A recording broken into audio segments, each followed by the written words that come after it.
إن الحمد لله نحمده ونستعينه ونستغفره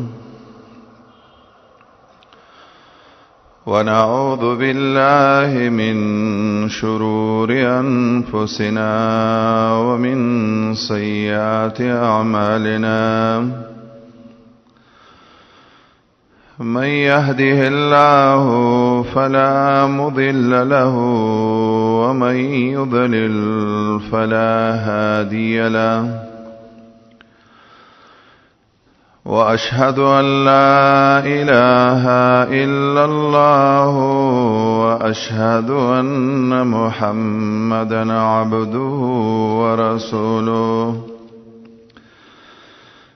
أما بعد فإن أصدق الحديث كتاب الله وخير الهدي هدي محمد صلى الله عليه وسلم وشر الأمور محدثاتها وكل محدثة بدعة وكل بدعة ضلالة وكل ضلالة في النار. أعوذ بالله من الشيطان الرجيم. بسم الله الرحمن الرحيم. يا أيها الذين آمنوا قوا أنفسكم وأهليكم نارا وقودها الناس والحجارة عليها ملائكة غلاظ شداد لا يعصون الله ما أمرهم ويفعلون ما يؤمرون. دلّا پنعمتونو کې یو لوی نعمت د انسان لپاره د انسان اولاد او بچی دي، او د دې نعمت په قدر باندې هغه خلک پوهیږي چې د چا اولاد نه نو هغه ته پته وي چې بچی څومره لوی نعمت دی. د انسان اولاد د انسان لپاره لوی نعمت په دنیا کې هم دی، او د انسان اولاد د انسان لپاره لوی نعمت په آخرت کې هم دی. نعمت لوی ذکر دی چې انبیاء علیهم السلام هم د رب العالمین نه د دې نعمت سوال کړي. یو لوی پیغمبر تیر شوی دی، زکریا علیه السلام. رب العالمین دا هغه واقعه را نقل کړي چې الله فرمایي دا واقعه لږ د عبرت په تور واورئ. الله وی وقاف ها یا عین صاد ذکر رحمت ربک عبده زکریا. الله وی دا بیان د رحمت د رب ستاده په خپل بندا زکریا علیه السلام. الله په زکریا علیہ السلام باندې یو لوی رحمت کړي او یو لوی نعمت په الله کړ. هغه نعمت سو زکریا علیہ السلام الله ته دعا کړې و. اذ نادى ربه نداء خفيا. الله ته فټ आवाज وکړو، आवाज یې داو رب زما اډو کی کمزوري شوی، سر می سپین شوی دی او رب مخکې مې چې تا نه څه غوښتلي دي تا زما دعا چرته نه ده واپس کړې الله. نن دلته په داسې موقع کې یو سوال کومه او د دې یو وجه بیانوي. وجه دا بیانوي زما وارثان زما نه وروسته چې دي په هغوی زما یېره ده چې زما د دین صحیح خدمت به ونکړي.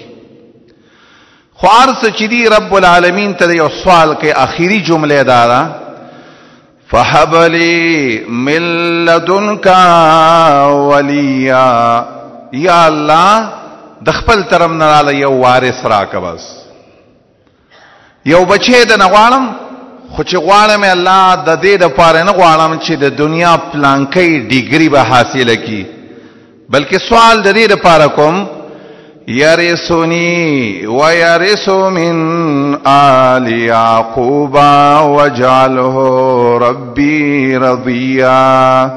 الله داسې بچی راکړي زما دین سنبال کړي د یعقوب علیه السلام دین سنبال کړي او رب داسې بچی لاله راکړي چې هغه رضیا غوره انسان وي ستا ته خوشحاله ستا په دین رواني داسې بچی لاله راکړي. که بچه لوی نعمت نه وي زکریا علیه السلام به په بوډاوالي کې د دې بچی دعا رب العالمین ته نه کوي. لوی نعمت ته والله هغه خلک چې بچی نه وي چې هغوی نه تپوس وکړي وایي هر نعمت مې دې نه وی خو چې الله یو وړوکی یو بچی راکړی. قرآن کریم کې رب العالمین سورة فرقان کې د مؤمنانو په باره کې عباد الرحمن چې د الله خصوصي بندگان دي هغوی هم داسې دعا کوي ښځه غواړي اولاد غواړي او الله ته داسې وایي چې ربنا هب لنا من ازواجنا وذرياتنا قرة اعين.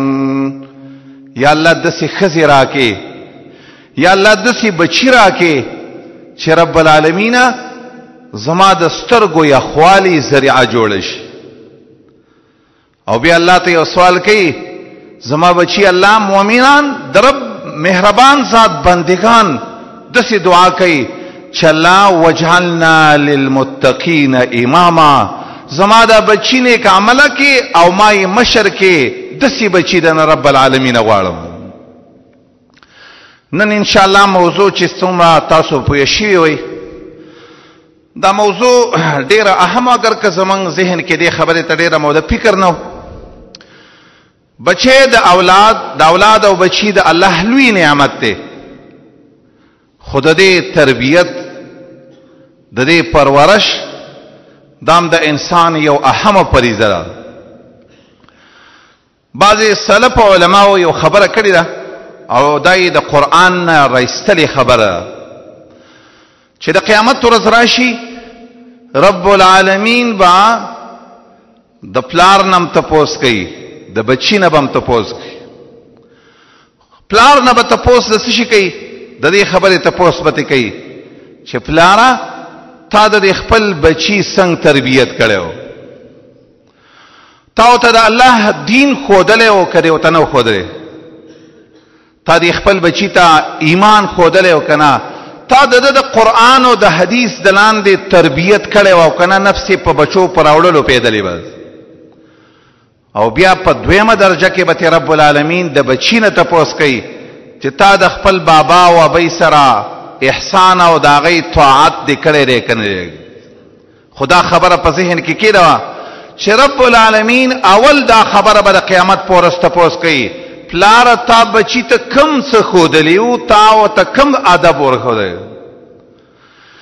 ما چې کوم آیات تلاوت کړی دی په دې آیات کې الله ایمان والا ته وایي مؤمنانو ته یو خبره کوي ایمان والاو یا ایها الذین آمنوا قوا انفسکم واهلیکم نارا. ید ایمان والاو ځان بچ کئ او خپل اهل بچ کئ د یو لوی اور نه.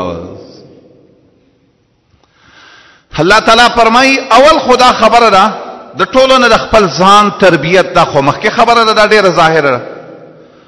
اول به پلار داسې کار وکړي چې خپل ځان تربیت به وکړي په قرآن او په حدیث باندې، او چې کله د خپل ځان تربیت په قرآن او حدیث وکړو نو دویمه درجه کې دا خبره ده چې و اهلیکم، د خپل اهل هم سوچ وکړه چې دا خو چرته جهنم ته نه نړشي.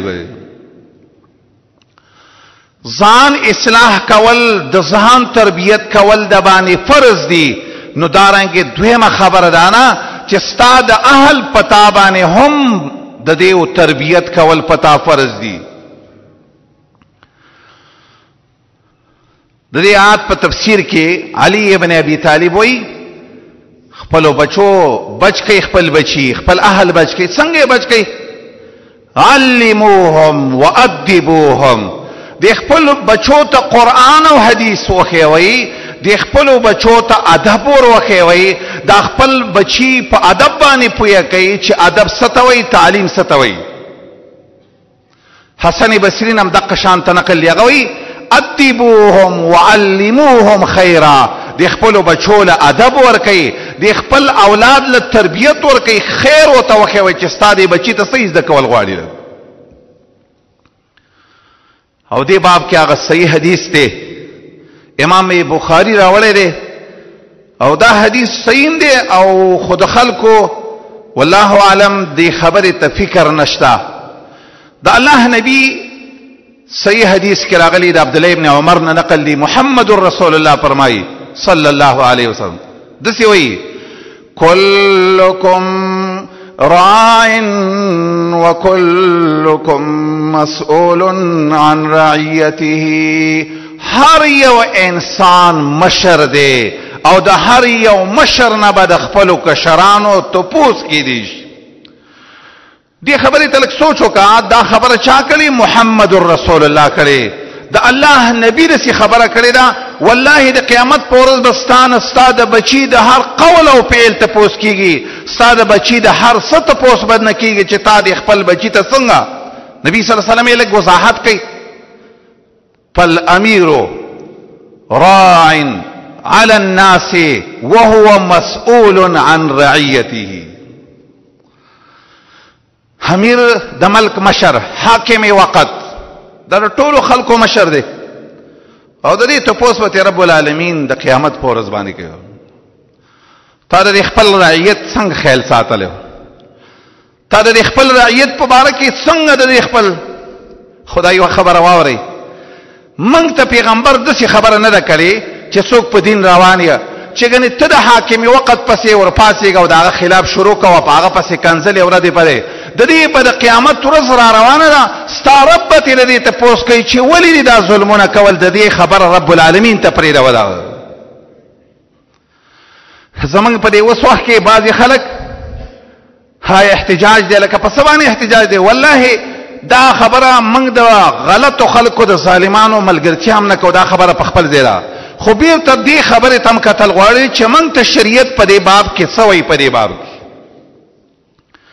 یو حاکم وقت ته مثلا ظلمونه ډیر زیات شو، نرخونه ډیر زیات شو، نو څه به کوو؟ داسې به کوو چې راځئ درنه وکړو، راځئ جلسې وکړو، راځئ احتجاجونه وکړو، راځئ کنځلې ورته وکړو. دا خبره یاد ساته، د دې په باره کې قرآن او حدیث موږ ته هدایات ښودلې دي.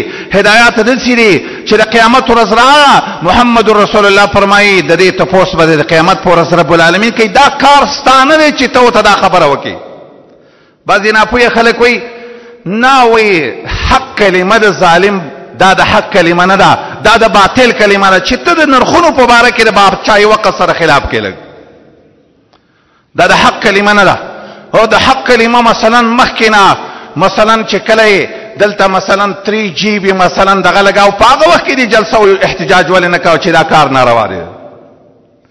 حدیث کې راغلی دی، دا یو خبره کوم اگر چې زمانه موضوع بدلیږي. بیا حدیث کې راغلی محمد رسول الله د صحابه کرام رال ویل یا رسول الله موږ له نرخ مقرر کا نرخنامه سعر لنا، موږ له ریټ مقرر کا چې د دې شی بدارېټي د دې شی بدارېټي. الله دا حالات محکم راوستي. د الله نبی څه خبره فرمایي؟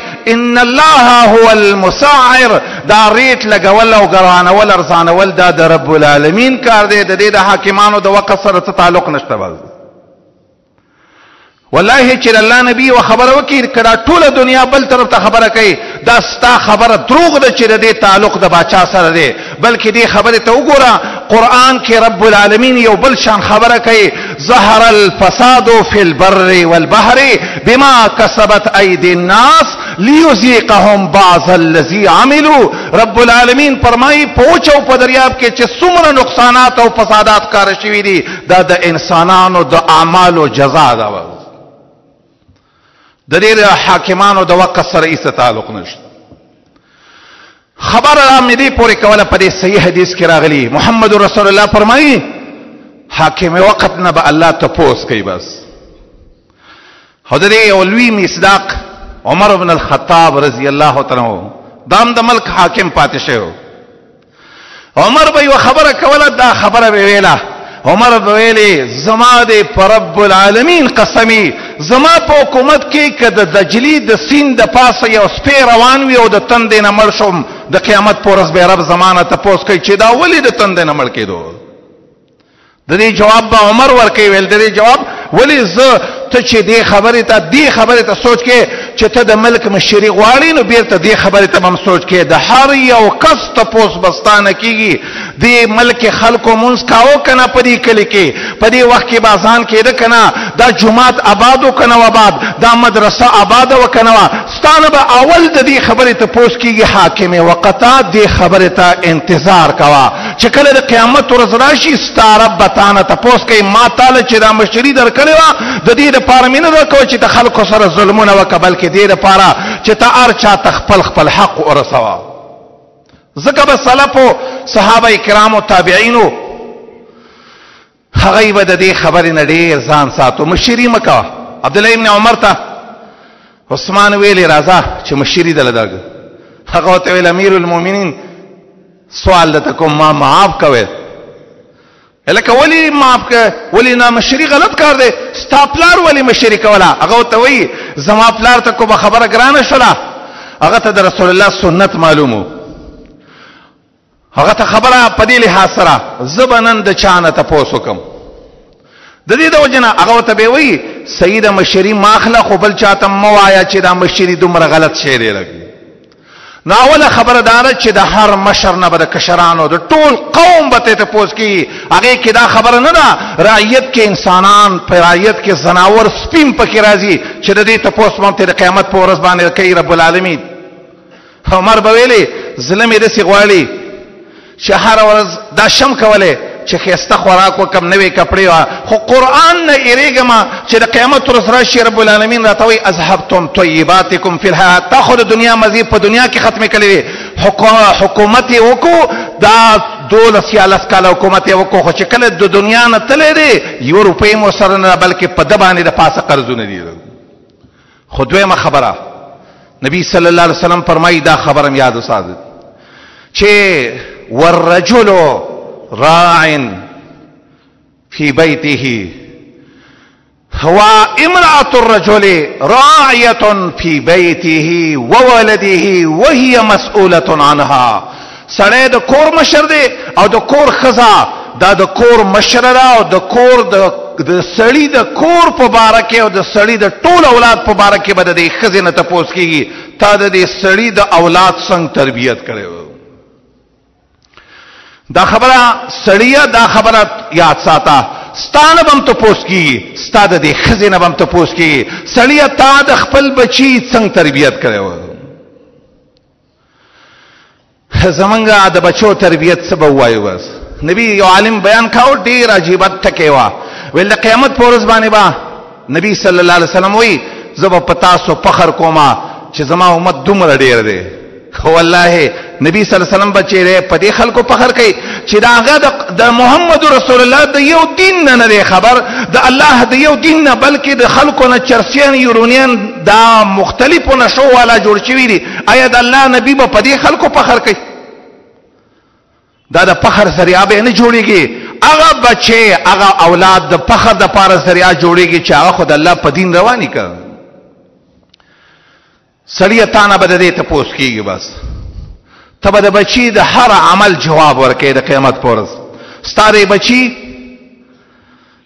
دا داغه لباس د شریعت سره برابر دی ستا د دې بچي خوراک په شریعت باندې برابر دی، ستا د دې بچي پیشن د شریعت سره برابر دی، ستا دا بچی د شپې څه کوي، ستا دا بچی د ورځې څه کوي. د دې خبرې جواب به ورکړې چې راوړی شي دې خبرې ته وروسته سوچ کوه. نعمت د باندې رب العالمین کړی دی خو پتا یې څه خبرې هم فرض کړي دي. بیرته یو څو واقعات به لږ ووایو چې نه لږ په خبره د دې د بچو تربیت به څنګه کوو. لږ قرآن کریم کې یو 3 واقعات داسې دي چې هغه د بچو د تربیت دي. لږ یو خو قرآن کې یو ډېره غټه قصه ده، لویه قصه. او قرآن کریم چې کله دا قصه ذکر کوي په اول کې داسې وایي، اول کې د قصې په باره کې وایي نحنو نقص عليك احسن القصص. الله فرمایي یو خسته بیان دی، یو خسته واقعه ده، یو ډیر ناشنا واقعه ده چې دی اوریدل مې روا. او کله چې دا واقعه سر ته ورسیږي بیا وایي لقد كان في قصصهم عبرة. پدې بیان کې یو ناشنا عبرت دی. یو پلار یعقوب او یو زوی یوسف علیهم السلام، دا هم پلار او زوی د دې ولګ تربیت وګوره چې کله پلار د اول نه داسې تربیت د خپل بچی کړی دی چې بچی یو وخت چې رسېدلی دی. د ده دا تاریخ چې ته وګورې والله ته به حیرانه شې پلار له پکار دی چې د بچي داسې تربیت وکړي لکه یعقوب چې د یوسف تربیت کړی و علیه السلام. دا اول نه چې بچی خوبونه ولیدل پلار یې ورته وایي یا بنی لا تقصص رؤیاک علی اخوتک فیکیدوا لک کیدا ان الشیطان للانسان عدو. اول نه بچی ته وایي بچی ښه سړی خو لږ احتیاط کوه، لږ داسې زندګي تېروه بچیه، ځینې خبرې ورونو ته مه کوه. آخر قصه وشله خو د دې واقعي والله یو حال ته ګوره چې کله ورونو کوی ته واچو د یوسف څنګه تربیت شو. یوسف په دغه وخت کې چغې والی وي، سیرت وګوره، تاریخ وګوره، یوسف په دغه وخت کې خپل رب ته چغې والی الله په دې حال کې زما سوا ستانه هیڅوک مدد نشي کولی زما رب. خو چې د جیل نه د کوین راوځي او بیا غلام ته جوړیږي او د مصریانو تاریخ چې څوک وګوري چې هغوی د غلامانو سره کم ژوند به تېرولو. خو د یوسف د غلامۍ زندګي م لږه وګوره چې یوسف یې پلار تربیت کړی نو کم مقام وله رب العالمین په غلامۍ کې م ورکوي. دا یوه قصه چې راواخلې مثلا داسې کله سوچ وکړه داسې تربیت دې د خپل بچي وکړه. ستا بچی دی دې خبرې ته لږ سوچ وکړه. قرآن کریم کې الله فرمایي چې ښځې د مصر بادشاه هغه ورته ویلي وراودته التي هو في بيتها عن نفسه وغلقت الابواب وقالت هيت لك قال معاذ الله. د بادشاہ خزرا مطالبت کوي، د بی حیاي مطالبت کوي. یوسف له پلار دسی تربیت کړي لري و چې ربا معاذ الله رب ته سوال کوي قال رب السجن احب الي مما يدعونني اليه والا تصرف عني كيدهن اصب اليهن واكن من الجاهلين. رب جیل می خوخ دے پلار ول دسی تربیت کړي با پلاره ورته داسې خبرې ښودلې. ربا الله ته سوال کوي یا الله جیل ته مې واچوه، جیل مې خوښ دی خو چرته زمانه داسې کار ونشي چې په هغې ته خفه کېږي. الله زه وایم اوس دې خپل بچي ته وګوره، نن د بچو حال دې ته رسېدلی والله داسې وخت دی، داسې وخت د بچي خزم موبایل ده، د بچی پلارم موبایل دی، د بچی آرامم موبایل دی، د بچی چې څه دوستم موبایل دی. والله بچی نن په هر ګناه کې د دې پلار په مخ کې اخته دی، خو پلار دې بچی له داسې تربیت نه دی ورکړی چې زما بچیه ته په دې موبایل کې زما په مخ کې ته څه ګورې.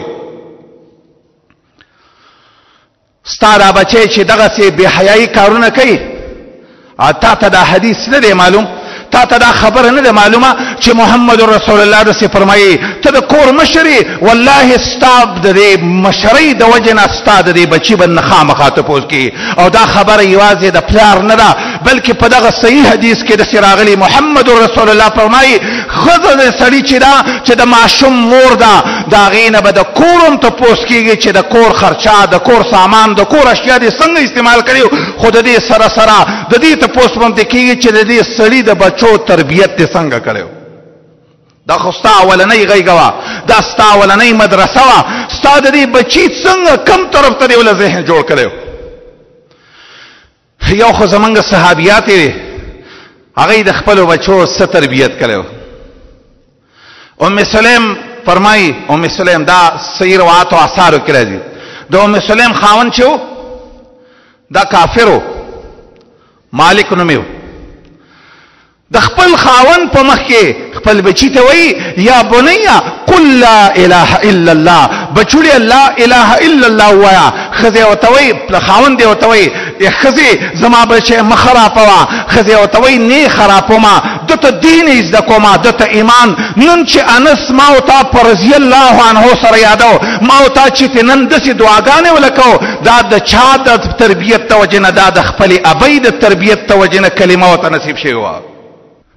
حدیث کې ذکر راغلی، محمد رسول الله فرمایي، مسند دا حاکم کې دا روایت راغلی، محمد رسول الله وی ابتهوا صبيانكم بقول لا اله الا الله. خپل بچی ته د وړوکوالي نه د دې تربیت ورکا چې لا اله الا الله، داسې تربیت ولا ورکا.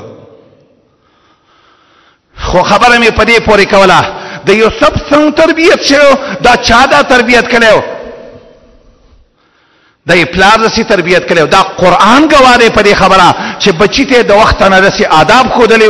قرآن کریم دا قصه چې سر ته رسوي چې د بچی داسې مرتبې ته کرامت داسې ځای ته ورسېدو، داسې وخت پرې راغلی و. باچایي نه غوښتله، مشري نه غوښتله، بلکې خپل چې کله باچا ورته وایي چې د جیل نه راوځه، نه داسې بدنام سره د جیل نه وتل نه پکار. اول دې زما تحقیق وکړی شي چې زه پاک یم، زما بابا جان ماله څنګه تربیت را کړی. وی څو پورې چې د دې ښځو نه معلومات دا نه شوې چې زما حال څنګه دی، چې ټولو ښځو په شریکه ویلې چې یوسف ما علمنا علیه من سوء، موږ په د یوسف په باره کې هېڅ ګناه نه ده لیدلې. نو خبره ښکاره شول، الان حسحس الحق، باچایي مو ته میلاو شوه، داسې باچایي بیا خوند کوي. د داسې بچي تربیت وکړه چې د هغه دا ښایسته اخلاق، د هغه ښایسته ژوند د دې. ځکه یوسف علیه السلام په آخر کې چې دعا کوي، ربي قد آتیتنی من الملک وعلمتنی من تعویل الاحادیث فاطر السماوات والارض عالم الغیب، فاطر السماوات والارض انت ولی فی الدنیا توفنی مسلما والحقنی بالصالحین. دا خسته واقعات د سره په واقعا والله دا د پلار او د بچی یو خسته تربیت. یو بل مثال وګوره قرآن کې داسې ستا. ابراهیم هم یو پلارو علیه الصلاة والسلام، او اسماعیل هم یو پلارو. د پلار داسې تربیت وګوره د خپل بچی، بوړوکی بچی دی، کشر بچی دی، ښه د زور او د طاقت والا دی، خو پلار یې ورته یو عجیبه خبره کوي، زما بچیا یا بنیا انی ارا فی المنام انی اذبحک، بچیا داسې خوب وینمه چې زه تا لالومه، زما دا خبره به بچیا ته ومنې.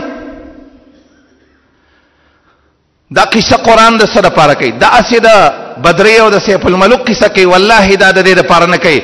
ته د خپل بچی سره صحیح تربیت وکړه، والله سبا یې په مرۍ چاړه لګوم، ستا دا بچی به ستا خلاف ونه کړي. بعضې مشرانو پلارانو خپل بچی ته ویل، یا بچی ته خو ډېر عاق پلا بچی، ته خو ډېر نافرمانه بچی. هغه ورته یو عجیبه خبره وکړه، ویل بابا خفه مه شې، مه خفه کېږه، عققتنی صغیرا فعققتک کبیرا، ازاتنی صغیرا فازاتک شیخا. تا زما په وړوکوالي نافرمانی کړې ده، تا زما حق په وړوکوالي باندې ویلی دی، تا زما ژوند صرف په دنیا باندې تیر کړی، تا زما حق والی دی. نن چې ته بوډا شوې سپینګیری شوې، زه به دې نن حق پوره نه کړمه.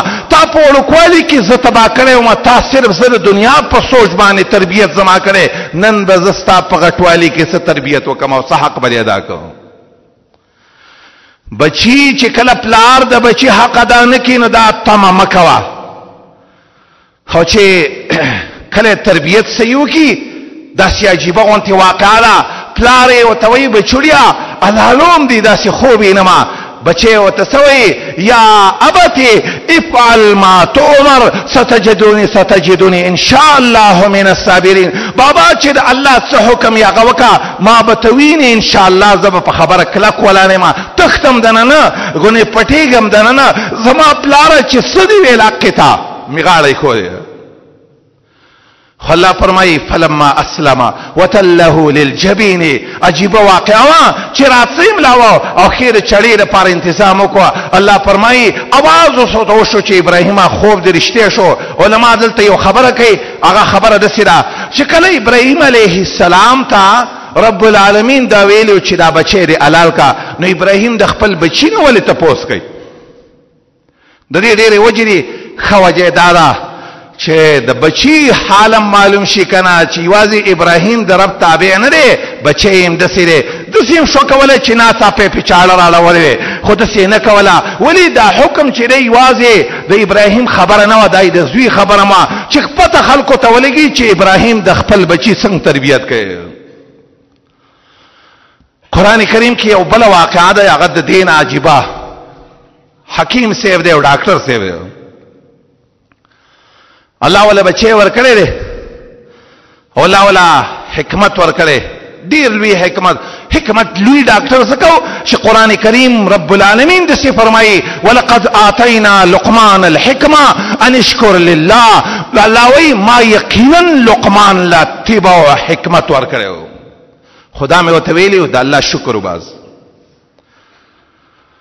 الله فرمایي لقمان ته چې دا حکمت ور کړو وس نن د سي دور دی د چا بچي پلارې چې ډاکټري هغه د دې سوچ کوي زما بچي به څنګه ډاکټر کیږي.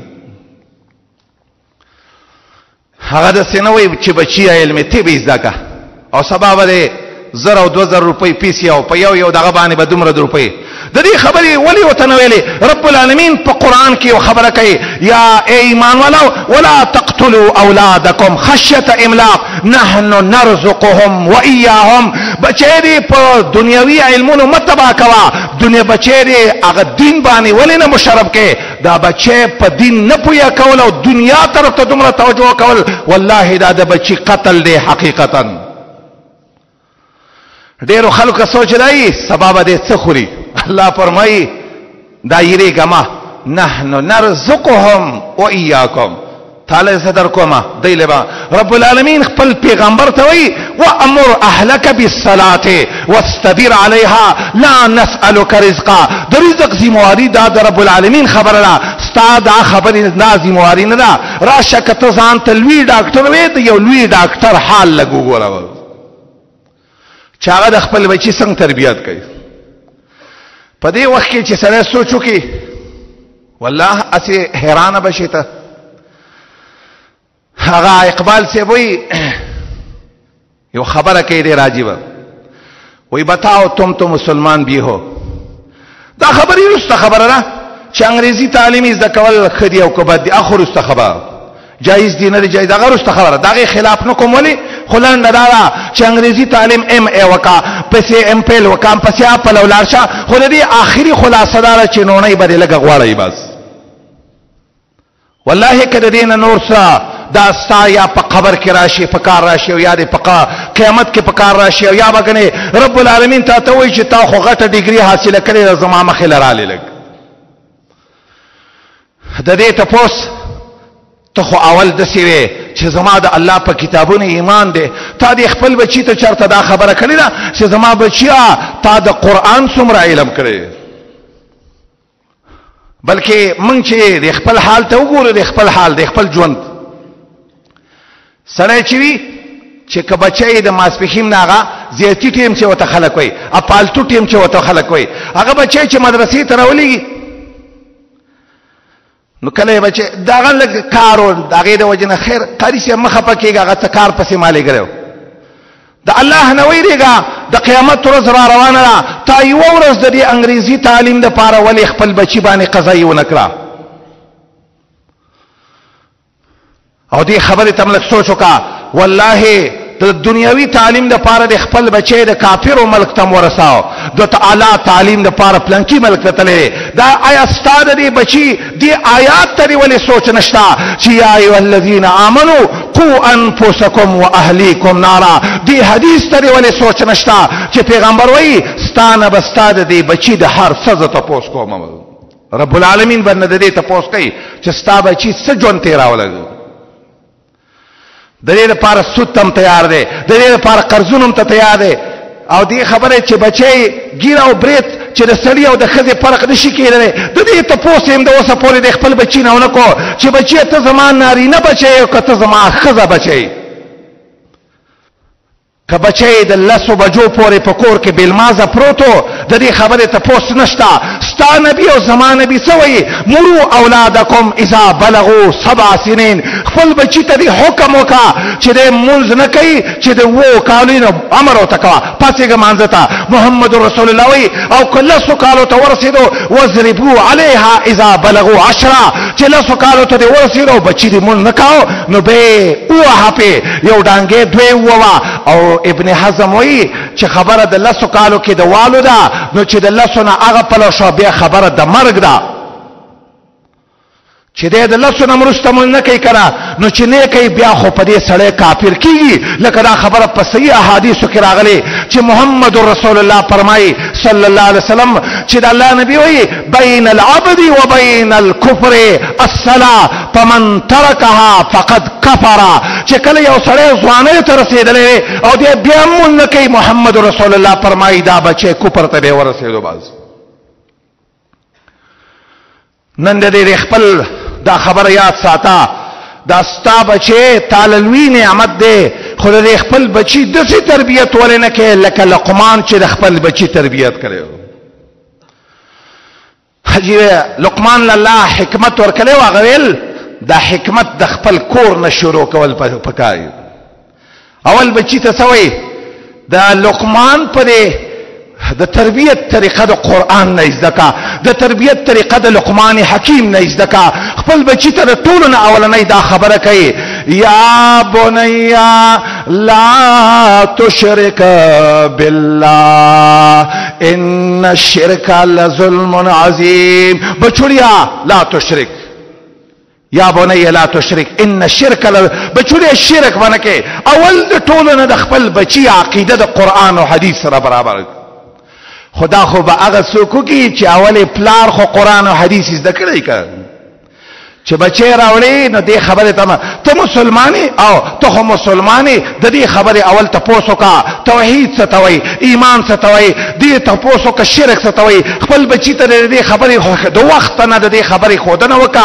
د لا اله الا الله تلقین او توکا دا د توحید کلمه دا د ایمان کلمه څنګه په حدیث کې محمد رسول الله فرمایي د ټولنا افتتحوهم اول نو لا اله الا الله وایا چې کله ساخیږي ولقنوا موتاکم بلا اله الا الله اخیرنی کلمه متد لا اله الا الله وکوا د ټولنا اول تربیت تخپل بچی په ایمان او په صحیح عقیده باندې نن چې ځنه چانه ته پوسو کې ایمان پیژنه هغه غریب د ایمان ارکان نه پیژني والله ځان ته مؤمن وای ایمان ارکان وته نه معلوم چې ایمان څه ته وای کاغه نه دا ته پوسو کې عقیده څه ته وای هغه عقیده نه پیژني کله ځنه مسلمان نه دا تاسو کو چې ایمان په سماتيږي د دې خبره پته وته نه بس کلمه ویلې ده بس ما مسلمان یم بس دغه خبره ډېر خلک دا خبره یاد ساتي ډېر خلک د څه خبرې کوي ځان پویا کول غواړي خپل ځان لا اول دیني زدکا د لقمان حکیم په شان خپل بچی ته وایي د ټولو نه اولنۍ اصلاح د عقیدې دارا چې لا تشرک بالله ان الشرک لظلم عظیم بچی د شرک نه بزان ساتي خدای واځي دا خبره نه ده لګونت نورم پس خبره وګوره لګي یو عجيبه خبره کوي بچیا د ټولو نه عقیده دي چې سم شو نو دویمه خبره دارا یا بنیا اقیم الصلاه بچوریا همیشه به مونږ کې مونږ به همیشه کې دا خبره علما یو خبره کوي بچی ته زکات ولې نه ویل زکات او ته زکه نه زکات په هر چا نه او بیا خاص کر لقمان حکیم غونته سره. لقمان حکیم هغه سره د غلامو د آزاد نو د پخپلم غریبو د بچیم غریبو. زکه بچی ته رسینوي چې بچیا زکات مور کوا. زکات خود خاصو خلکو خکار دی. خار چې موز دی په موز کې نه ځوان شتا نه زوړ شتا نه وړوکې شتا نه بوډا شتا نه سړی شتا نه ښځه شتا چې څو پورې د سانې ختلې والله که د مانځه اجازت تا ته میلاو شي چې ګنې مې کوه بس. وعبد ربك حتى ياتيك اليقين. زمان نبی عمران ابن حسین ته ویلو موز کوا پولاړ کوا ک پولاړ نشي کوله پناستي کوا ک پناستي نشي کوله. زمان نبی ته ویلي مستجع ډډه ولګوا مستلقيا استن استقبلا. خو په یو حال کې د منځ پرې خودل نشته. بس یو دویم دې ته عمل وای. عمل خپل بچی ته لکه سم عمل وکي او بچیا ته په سخه سره جوړيږي. یو دریمه خبره او ته کوي او دې ته اصلاح الخلق وای. دریمه خسته خبر دارا وامر بالمعروف وانهى عن المنکر. بچیا نیکی طرف ته دعوت ورکوا. بچیا د بدون من کول کوا. د اصلاح خلق د ځان د سمولو لپاره د دې سردام ضرور ده چې د نور چا د اصلاح سوچ وکي. نیکی ترا بلل کوا د بدین من کوا. او بیا ته بچیا یو خبره کوي صحیح دعوت او تبلیغ چې څوک کوي د ته خامخا تکلیف رسیږي. واصبر على ما اصابك ان ذلك من عزم الامور. بچیا په دې دین باندې په نهي امر بالمعروف کې که تکلیف رسیږي صبر نه وکړه. اخلاق متخي دې ته تربیت الاولاد وای. بچیا منظم کوا امر بالمعروف هم کوا خو یو ادب می واورا ولا تسعر خدك للناس ولا تمشي في الارض مرها. بچی تکبر مکوا. زما بچیا ننګې دې بل تر تماروا چې چا څه خبره کړه تکبر د وجنه خبره دی یو چا څه کې ګوره بل زید. او بچیا د سی ادب مزدکا وامشي في الارض ولا تمشي في الارض مرها. د تکبر مزل مکوا په انسیر خطه مرا کاګه بچیا واړه واړه قدمونه ماخلا. د تکبر والا خپل خپل نخوي سینې د سره ایستلی. زمان نبی خدا سي عجيبه اونتي خويو. صحیح حدیث کې راغلي زمان نبی به چې کله په لارې روانو تا به غنویل چې د چوت زینه کتره کوزيږي. چوت زینه چې څوک کتره کوزيږي سره را مخ کې. زمان نبی چرته په ټول عمر کې سینه نه درایستلې. زمان نبی چې په لارې تو په دې مزل باندې به تو چې هغه به د ناز مزل نکاو. راوی وای نبی صلی الله علیه وسلم بداسه مزل کاو موږ به پسې تیز روانو خو نبی صلی الله علیه وسلم به چا په مزل کې نشو راګیروي. دا چې په ناز یو خپ چوته او بلګدي عمر یو ځوان ولید ویل لکه ولید سي په ناز ناز ګرځي بیماری ویل نه دوره په چوته کول سیده سم مزل کوا. دا د تکبر مزل پرې دوا. بچی ته اخلاق خې. زما بچی چې چاته ګوري چا څه خبره کوي په خيسته مخ مخامخ. زمان نبی بچره چا څه خبره کوله بل طرف ته نه کتلې. سو پورې به چې سړی سره خبره سر ته نه ورسولې بل طرف ته نه کتلې. چاله به چې په لاس کې لاس ورکو چاغه به لاس نه راخلې. زمان نبی به چانه لاس نه راکو. اخیره خبره وته کوي زما بچیا وغزوز من صوتک ان انکر بیزه اوازم مچوتا بیزه خبریم ډیره مکوا. زما بچی دا خبره لقمان حکیم ته او سره راغه او د حکمت دا خبره کوله او دا خلکو ته ټول دا غون شویره. نو هغه سړی وته ویلي پلانکی ته هغه زما غلام نه چې زما د بده په پلانکی غر کې زما بزی بازار پلانکی ځنګل کې بده زما بزی ساتلې. ته دې خبرو ته دې مقام ته څه شي ورسولې. هغه ته وایي زما دعا عادت دی یوم چرته په ټول عمر کې دروغ نه دی ویلي. او درېمه خبردار چې زه به زه خبرې نه کومه. دا ادب په ځان کې راول استاد خو نه به غلطه خبره نه خېږي. عرض می دا خبره کوه آداب دا خبره ان شاء الله وګدله. زما اهم خبره ده چې د بچو مسلمانانو چې څه کمه شوی هغه شوی دی. نن د نن رسته سوچ کول غواړي. استاد دې بچي د هر یو بچي تپوس بکیږي. دا بچي دته ان شاء الله په دې ترتیب باندې با سوخ ان شاء الله خطبه رواني ان شاء الله چې زما او استاد دې بچي په ما او تا کم حقونه دي. اسنه چې د قیامت ورځ راشي او د دې په وجبانه ما او تا زما او استاد رب جهنم ته واچي. الله دې دا زمنګ د نجات ذریعہ جوړ کړي. دا بچي د انسان د پرلوی نعمت ته خصوص څوک د دې نعمت قدر وکي. واقول قولي هذا واستغفر الله لي ولكم ولسائر المسلمين.